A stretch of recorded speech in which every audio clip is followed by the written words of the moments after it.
High school sports help young people become confident leaders and role models and use the skills developed today to do even bigger things in life tomorrow. High school sports, a winning part of a complete education. This message presented by the Ohio High School Athletic Association. In baseball, miracles can happen when a team works together. 2 out, bottom of the ninth, down to their last strike. The same is true in the fight against cancer. That's why MLB has teamed up with Stand Up to Cancer. Because we believe that when we all stand up together, 41,000 on their feet, we can make cancer history. Now everybody's standing. What a buzz in this building.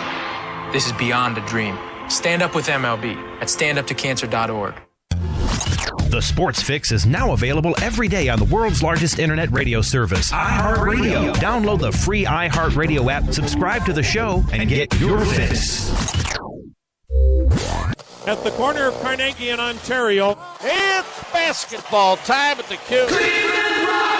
Have you gotten your copy of Cleveland's Finest yet? Highlighting the best moments, players, and media members in Cleveland sports history?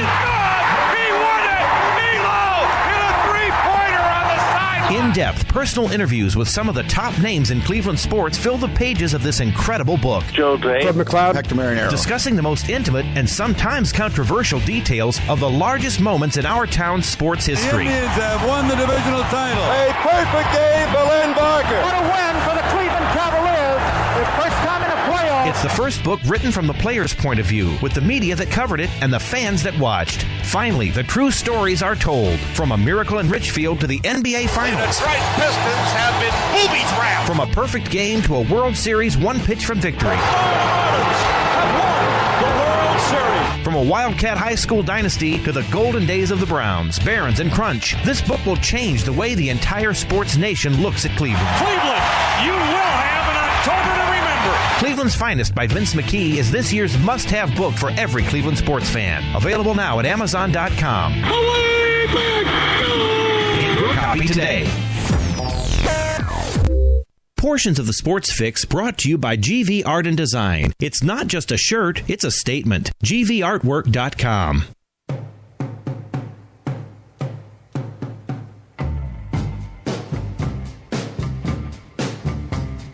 Hang on, Sloopy, Sloopy, hang on. Hang on, Sloopy, Sloopy, hang on. Welcome back to the Sports Fix live across the Sports Fix Radio Network. Thanks to John McMullen for joining us. Last segment, as always, every Monday, talking Browns and NFL. Big Browns win. Fun week around to the NFL here this week. Getting ready to switch things up. Keep it rolling football. We'll talk some Browns and Buckeyes with a big victory this weekend. I'm getting ready to check in with my man Dan Wismar from the Cleveland Fan. You can keep it rolling. Facebook.com/The Sports Fix. Tweet with us at The Sports Fix CLE. Email us thesportsfix@AOL.com. I'm going to go to the phone lines right now. Dan Wismar with us here. Let's see where he's at on things. Dan, how you doing on this Monday afternoon? I am doing pretty good, Jerry. I mean, that's about as close to a perfect weekend as you can get, isn't it? I mean, I know. The Buckeyes and the Browns, I mean, the college football situation has turned upside down, and the baseball has just been off the charts, compelling and fun. I was glued to my TV, and man, I didn't get a darn thing done this weekend that was productive because I was just glued to the sports. It's just been incredible. It was. I said that at the beginning of the show. I said, okay, even if you don't, I mean, you want to back off on the Browns, that's cool. There's tons of things that went on this weekend, and the Tigers, down goes Detroit. And both of those teams, by the way, Oakland now and Detroit, they both made big trades. They went and grabbed Cy Young caliber pitchers. Detroit did not pay anywhere near the price that Oakland did. We talked about Oakland's backfiring on them, but man, Detroit. Okay, even if you thought Detroit, wasn't going to go all the way or whatever, like who saw them just getting swept out like that, man? And boom, like yesterday's garbage, Detroit is done and over with in the playoffs. Yeah, that's true, and not a whole lot of tears shed in Cleveland about that situation. None. But talking about some big money people too. I mean, look at the Angels. They're there's some huge money down the toilet, and right. Trout and Hamilton 1 for 25 in the series. Trout had the homer yesterday. It's the only hit either of the two of them got the entire series. So they're down, and I don't know historically, Jerry, if you're on top of what this means in terms of number one seeds getting bounced out. In other words, obviously the Angels are out, and they were the top seed. And over in the National, the Nats are on life support. They're right there. Yeah, so that's two number one seeds, and then you throw in the Tigers as well. And geez, I liked the Tigers in that series, but it just goes to show you can't win in the playoffs if you don't have a bullpen, and theirs just imploded. The other thing that I wanted to comment on was just it's so ironic, and it just goes to show you can just never know what to expect.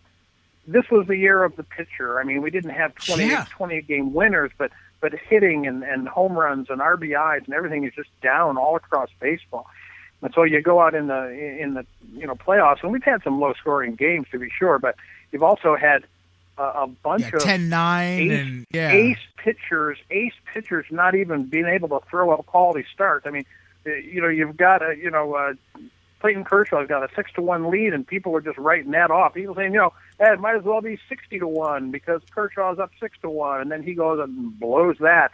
And you've got guys like Scherzer and Verlander and tons of people across the baseball playoffs that top end front of the rotation starters that are not able to get it done when crunch time came along, and it's just been so compelling to watch. I mean, the guy I feel bad for more than anyone else in this whole playoff so far is Jordan Zimmermann. The guy retires 20 men in a row with 2 outs in the ninth inning. He walks a guy on a pitch that could have gone either way. I think it was a 3-1 count. It wouldn't have been a strikeout in the end of the shutout. He's got a shutout going with 2 outs in the ninth. He walks a guy, and Matt Williams jerks him for the closer, who comes in and gives up single, double. Then they go 9 more innings and lose the game. It was incredible. I watched almost all those extra innings staying up late. But man, if anybody's got a right to be ticked off, it's Jordan Zimmermann. You retire 20 guys in a row. You're pitching a shutout with 2 outs in the ninth, and you're only at about 105 pitches maybe, and you get pulled out of the game and watch your bullpen blow it. But the baseball has just been incredibly compelling. Yeah, absolutely. You brought that up. I hadn't even touched on that 18-inning odyssey the other day. I mean, great playoff so far. And I think it was us that talked last week when we were, kind of beginning to volley the Victor Martinez name out there. And we talked about how, when we were comparing it to, LeBron and all that, and maybe the end of the Tigers season may go really poorly.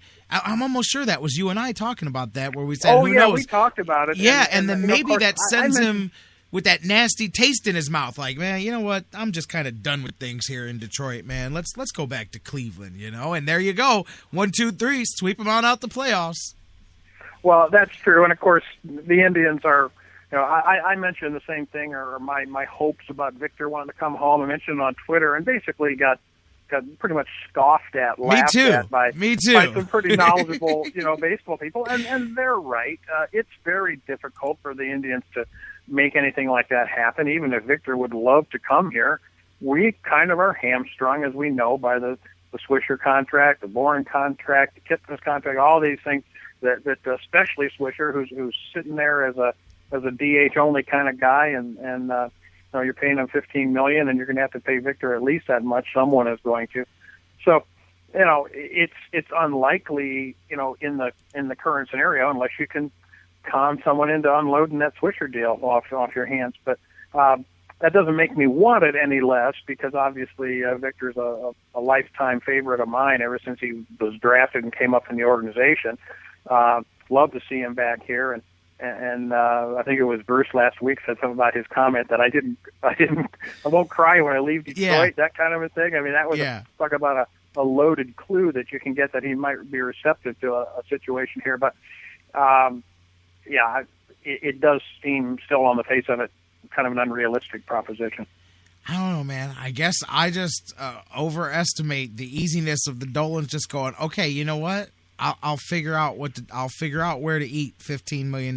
Go make it happen. I mean, of course, it's easy to say here once again, and we always joke about how easy it is to spend somebody else's money. But again, man, I mean, we got plenty of months to talk about the very, very risky precipice that the Indians find themselves on here in this sports landscape, especially. That's true, but it's also more timely to talk about, like you said, the Tigers' demise, and if Scherzer takes a powder, and Torrey Hunter's a free agent, and if Victor decides to go elsewhere, they're the kind of franchise that's going to fill the holes and open the checkbook and sign some people, but. It may not be the same, and I think even Miggy Cabrera, who was a little bit of a pose to say, I don't care about my playoff share, give it to somebody else, I just want the ring, that kind of stuff. He was clearly just beside himself as this series was going on, and the Tigers weren't getting it done, and he saw his shot at a ring slipping away once again. So who knows what his attitude's going to be like going forward about he's on a long-term deal, obviously, but right. Yeah, they may not be then. And Verlander's obviously not getting any younger, and David Price only has one more year before he's a free agent. So they're a little bit risky right now in terms of continuing their string of 4 straight division titles. You know what? It's not even just the free agent decisions, but they're getting close to all in here, because I think it's kind of like a bubble getting ready to burst, because their community and the town and the bankruptcy and the money, it's eventually, it feels a lot to me like Cleveland around the time that the Dolans got into the game. Is about the time that Jacobs got out of the game. You look at the fact that the park can only go down in attendance from here. We've peaked out what we're going to do. The economy's getting worse. Somebody brought up the other day how they sold the Indians just as the Browns were returning to the marketplace and taking some of that money out of the discretionary income of the area. So you're kind of reaching that point in Detroit where you've got just the economy in general getting worse. They're not going to be able to maintain. I wouldn't think that they're going to be able to maintain the attendance standards that they've had. And even if they do, they're in that New York, Boston, LA bubble where it can only rise until you burst the bubble. Then you can start growing it again. But at some point, you either burst that bubble or you spend $300 million, Right, yeah, and I'm not sure what they've got in the minor league system and how healthy that is, but let's face it, they're an aging team. Look at Verlander, look at Victor, look at Miggy Cabrera, look at Kinsler. I mean, this is not a young team, and obviously some free agent issues as well, with people getting ready to look at some greener pastures, and let's face it, there are more attractive places to play than Detroit, Michigan. So sure. That's another thing. But yeah, they're gone, and you just gotta. As much as I have been conflicted about rooting for the Royals, not anymore. It's just an incredible. It's just an incredible thing what they've been able to do, and how you just see their confidence just growing, and the 3 extra inning games. I mean, the huge come from behind win in the wild card game, and just everything that has happened with those guys. Moustakas and Hosmer both finding their power stroke, and them getting great pitching. So yeah, it's interesting to watch. Even if you're not a big fan of the Kansas City Royals, it's hard not to root for them. I've got no particular love for the Baltimore Orioles, and so I can sit back and watch that series with a pretty detached view. But my gut tells me I'm kind of half pulling for Kansas City just because of what I've seen so far. I'm right there with you. And both of those teams, Baltimore 31 years, Kansas City 29 since either one of them's been to a World Series. So you're going to get somebody on the American League side in the World Series that hasn't been there in 3 decades. So I'm cool with either one at that point, but I'm pulling for Kansas City just because I actually texted you the wrong stat. I texted it to a couple of people. Not when I said Kansas City winning their first 3 postseason games in extra innings, the other 5 teams that did it all won the World Series. I said at the beginning of the show, I misquoted that. Only 5 teams besides Kansas City have won 3 games, period, in an entire postseason in extra innings. Kansas City did it